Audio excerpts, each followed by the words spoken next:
we have this ability to organize that is amazing in Virgo, and they're really good with their hands. So manual. And of course, also because we have Mercury, they are really versatile in the way that they think and the way that they find solutions. So having this ability to organize and to often do it better than others. And that goes back to, oh, I guess I have to do it because it's going to be better done if I do it. With that can come this conscious, unconscious need to control.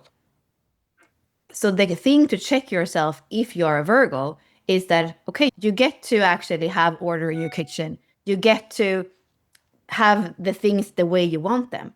But what happens if one day, for some reason, you don't do that? Do you feel anxiety? Do you feel like, oh my God, I can't believe I went to bed and the kitchen is still like that? Or I can't believe that I didn't even iron the things in my wardrobe. Like, what happens? Because if you think that you're free and that you're free to organize and that you could also not organize, but you do it every day, it's to check what happens if I don't do it. What does it create? Is this even kind of a OCD that it needs to be your own way?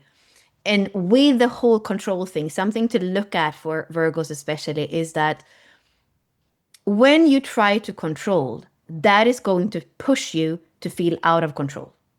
And then you're going to have to hold on tighter to actually feel like you are in control. And it often becomes this escalation where you want to be in control and then you feel out of control because life is not controllable. And then you have to take measures that are more severe. But it's never going to work because life, mutable earth, is not controllable. So this thing with control for Virgos are important. And it's something as life goes on as usual and you get to create your everyday with habits, we're not going to see it. We're just going to look at Virgo and be like, wow, that's really cool. They are talented. They have this innate ability to organize. But then when things start to become a bit tense, to see how they become tighter and tighter and how they have to hold harder and harder in order for things to not fall apart. And that goes back to that kind of entitlement again. Well, I've already done so much, so now I'm going to make sure that I'm holding on even harder because I'm entitled to this.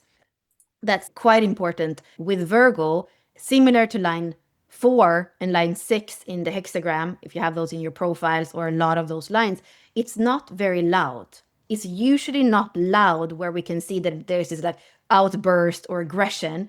It's not very emotional in that sense. It's something quite quiet, but it's still this kind of iron control, but it's going to be silent rather than an outburst. And that is something where you can even fool yourself that you're not controlling, but then try to take out the habits you have, the way you organize things, and see how you feel, because that can still be very strong there. It's just that you don't even allow that boat to be rocked